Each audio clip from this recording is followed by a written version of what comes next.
Hello students, I am Deepak Tiwari, Biology faculty at Matrix High School. Today we are going to discuss NTSE Stage 2 paper of year 2020 with solutions. Let us start with the questions. A taxonomist during his voyage found a solitary marine animal with spines on skin made of calcium carbonate. Its coelom was made of pouches pinched off from endoderm. Assign the specimen to the most appropriate phylum. तो यहाँ पे कुछ characteristic दिए हुए हैं, इसके according हमें phylum identify करना है. तो हम कैरेक्टरिस्टिक देख लेते हैं. पहले क्या क्या दिए हुए हैं. First thing that is it is spinning. तो स्पाइन्स आपके स्किन पे देखने को मिलते हैं मेनली किस में, एकाइनोडर्म्स में. इसके अलावा भाई स्पाइन्स किसके बने हुए हैं, कैल्शियम कार्बोनेट के बने हुए.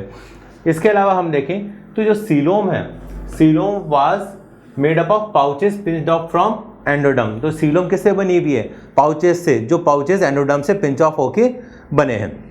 तो ये जो कैरेक्टर्स हैं, ये कैरेक्टर्स हमें देखने को मिलते हैं इकाइनोडर्मेटा में. तो हमारा करेक्ट आंसर हो जाएगा fourth, that is echinodermata. Next question की बात करते हैं. An individual with genotype capital A small A, capital B small B, capital C small C, small D, capital E small E is crossed with another individual with genotype capital A small B, capital C small C, capital D, capital E small E. Assuming Mendelian pattern of inheritance, predict the proportion of small a, small b, small c, small d, small e among the progeny of this cross. तो यहाँ पे हमें बताया हुआ है कि दो हमारे पास जीनोटाइप है.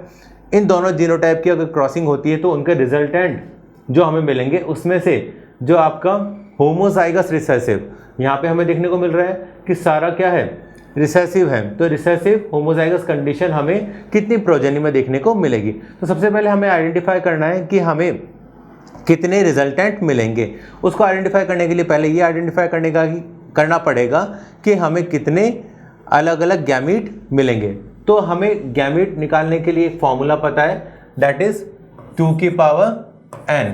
और 2 की पावर n किसको रिप्रेजेंट कर रही है, n बेसिकली है यहाँ पे नंबर ऑफ हेट्रोजाइगोट्स.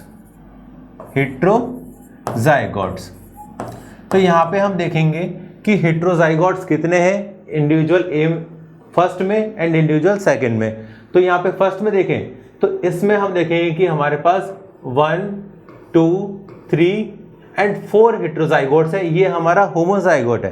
तो यहाँ पे 4 हेट्रोजाइगोट है. तो फर्स्ट में हमें कितने मिल जाएंगे गैमीट, 2 की पावर 4, दैट इज 16.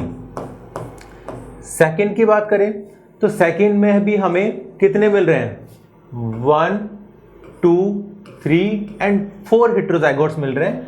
तो 4 हेट्रोजाइगोट्स यहाँ पे भी मिल रहे हैं. तो हम देख सकते हैं 2 की पावर 4. तो हमें कितने गैमेट्स मिल रहे हैं, 16. तो दोनों जीनोटाइप के हमें कितने गैमेट्स मिल रहे हैं, 16 गैमेट्स मिल रहे हैं. अगर हम देखें तो इनसे हमें टोटल रिजल्टेंट कितने मिलेंगे, 16 इंटू 16 दैट इज 256 प्रोजेनीज मिलेंगी. और हमें पता है कि प्रोबेबिलिटी कितनी होती है आपकी एक होमोजाइगस रिसेसिव प्रोजेनी की, वो प्रोबेबिलिटी होती है ओनली 1. तो यहाँ पे हमें कितना मिलेगा, ये प्रोबेबिलिटी कितनी होगी, 1/256. ओनली 1 हमें प्रोजेनी मिलेगी जिसमें जीनोटाइप रिसेसिव वाला मिलेगा. तो आपका आंसर हो जाएगा फोर्थ. नेक्स्ट क्वेश्चन की बात करते हैं. Which one of the 4 methods of propagation is likely to lead to maximum variation in DNA sequence through generations? तो इनमें से कौन से मेथड ऑफ प्रोपगेशन से सबसे ज़्यादा वेरिएशंस आपको देखने को मिलेंगे. तो इससे हमें पहले से एविडेंट है कि जो हमारा first, second and fourth, this all are examples of asexual reproduction. तो यहाँ पे कोई भी सेक्सुअल रिप्रोडक्शन नहीं हो रहा. आपको पता है जब वेरिएशंस क्रिएट होते हैं तो वो वेरिएशन क्रिएट होते हैं मेनली सेक्सुअल रिप्रोडक्शन से. तो यहाँ पे आपका ऑप्शन हो जाएगा 3, that is reproduction in human beings. It will lead to maximum number of variations. Next question की बात करते हैं. A case of biomagnification was being studied. A laboratory received equal quantities of 3 samples M, N and O. The levels of pesticides found in these samples are as follows: M 1 mg, N 0.2 mg and O 3 mg. The samples M, N and O respectively could be. हमें identify करना है कि biomagnification की वजह से सबसे ज़्यादा pesticide का अमाउंट कौन से सैंपल्स में मिल रहा है और वो किस आपके ऑर्गेनिज्म को या किस कह सकते हो चीज़ को रिप्रेजेंट कर रहा है यहाँ पे। तो यहाँ पे हम देखेंगे कि जो सबसे ज़्यादा आपको देखने को मिल रहा है दैट इज O। तो O में कितना है 3 mg और आपको पता है बायोमैग्निफिकेशन जब भी होता है तब आपके सबसे हाईएस्ट ट्रॉपिक लेवल में आपको मैक्सिमम अमाउंट ऑफ पेस्टिसाइड देखने को मिलेगा। तो यहाँ पे हाईएस्ट ट्रॉपिक लेवल क्या हो जाएगा बर्ड्स, और बर्ड्स के एडिपोज टिश्यू में आपको देखने को मिलेगा। तो ये क्या हो जाएगा एडिपोज टिश्यू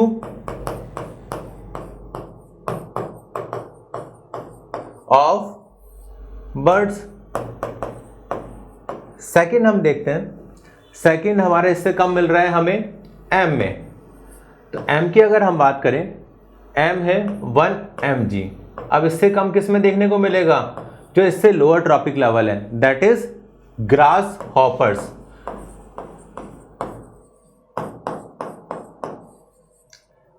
इसके बाद नेक्स्ट हम बात करते हैं दैट इज N। N की अगर हम बात करें तो N कितना है 0.2 mg। 0.2 mg दैट इज सबसे लीस्ट कंसंट्रेशन हमें कहाँ देखने को मिल रही है, सबसे लीस्ट कंसंट्रेशन मिलेगी सबसे first trophic level that is grass में। तो आपका N हो जाएगा ग्रास।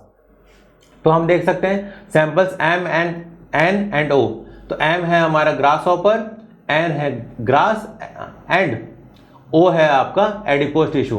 तो ये आपका ऑप्शन किस में है, फर्स्ट हम देखते हैं M that is grass hopper. तो ग्रास हॉपर सबसे पहले किस में आ रहा है सेकंड में, तो हमारा आंसर हो जाएगा सेकंड।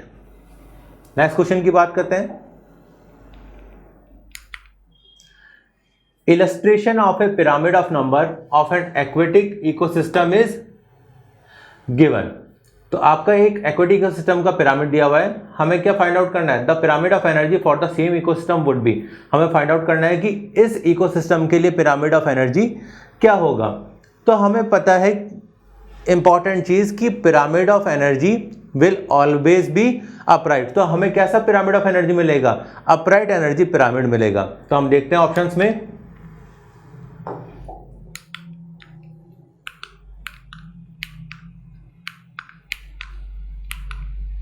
हम ऑप्शंस में देखते हैं तो हमारा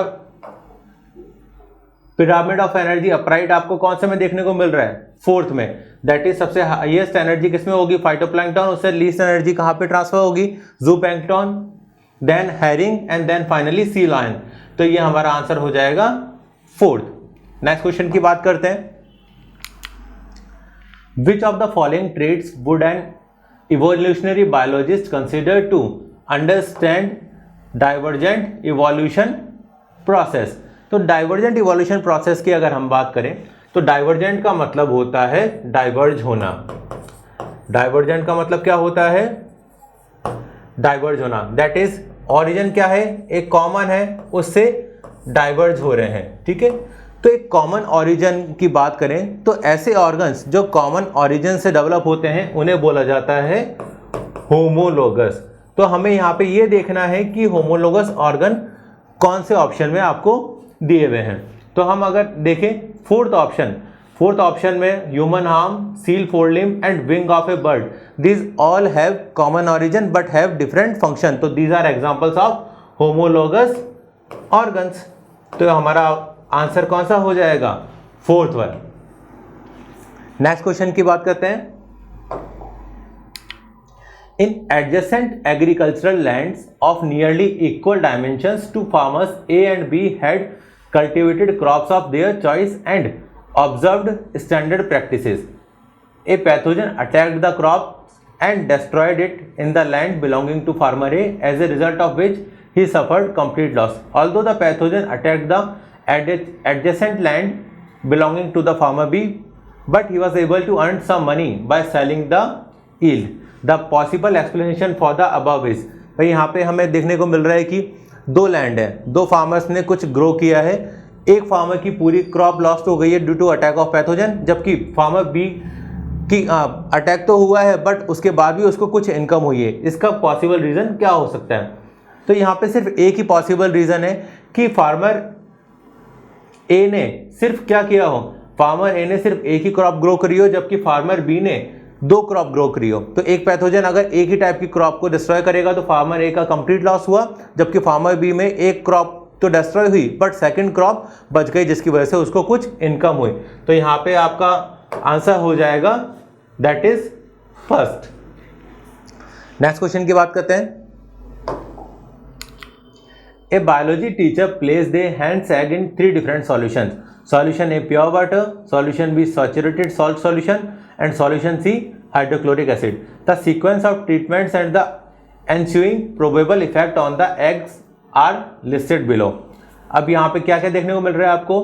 पहले हमने A में प्लेस किया, फिर B में प्लेस किया, फिर C में प्लेस किया तो अनचेंज्ड रहा, B में प्लेस किया, C में प्लेस किया, देन A में प्लेस किया तो स्वेल हुआ, C में प्लेस किया, A में प्लेस किया, देन B में प्लेस किया, फाइनली वो क्या हो गया श्रिंक, एंड B में प्लेस किया, देन A में प्लेस किया, देन C में प्लेस किया तो सॉल्ट्स लूज हो गए।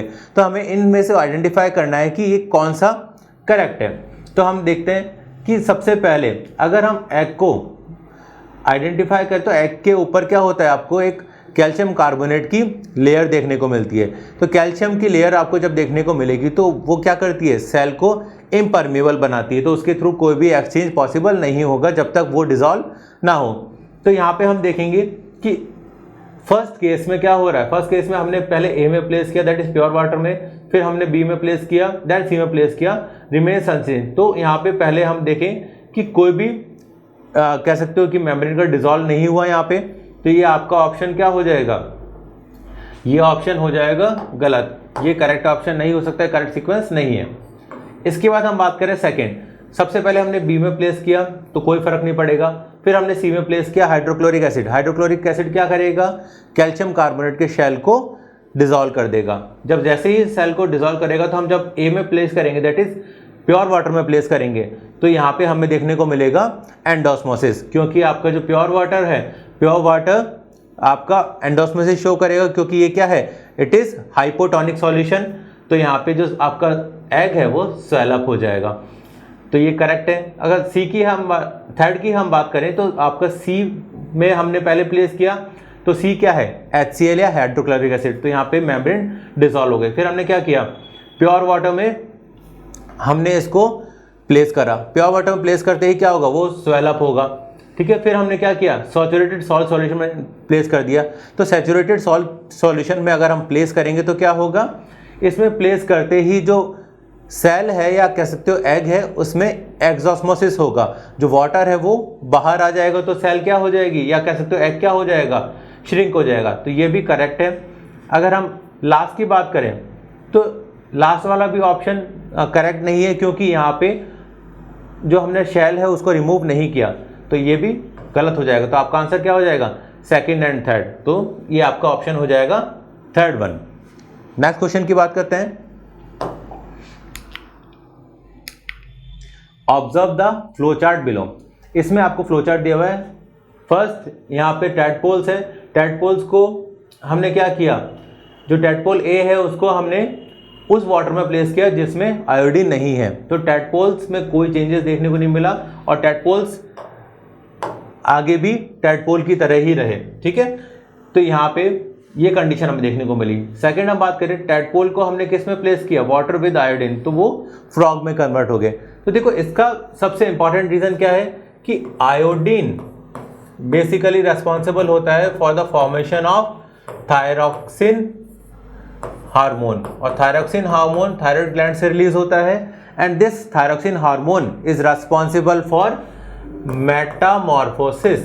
और मेटामॉर्फोसिस से ही क्या होता है, मेटामॉर्फोसिस से ही आपका जो टैडपोल है वो किस में कन्वर्ट होता है, वो एडल्ट फ्रॉग में कन्वर्ट होता है। तो यहाँ पे आपका जो बी है वो आयोडीन की वजह से क्या हो रहा है, उसमें थायरॉक्सिन का प्रोडक्शन हो रहा है, और थायरॉक्सिन का प्रोडक्शन होने से वो फ्रॉग में कन्वर्ट हो रहा है। तो यहाँ पे आपका ऑप्शन हो जाएगा first, that is iodine helps to produce thyroxine. उसकी वजह से क्या हुआ, उसकी वजह से फ्रॉग में टैडपोल कन्वर्ट हो गया।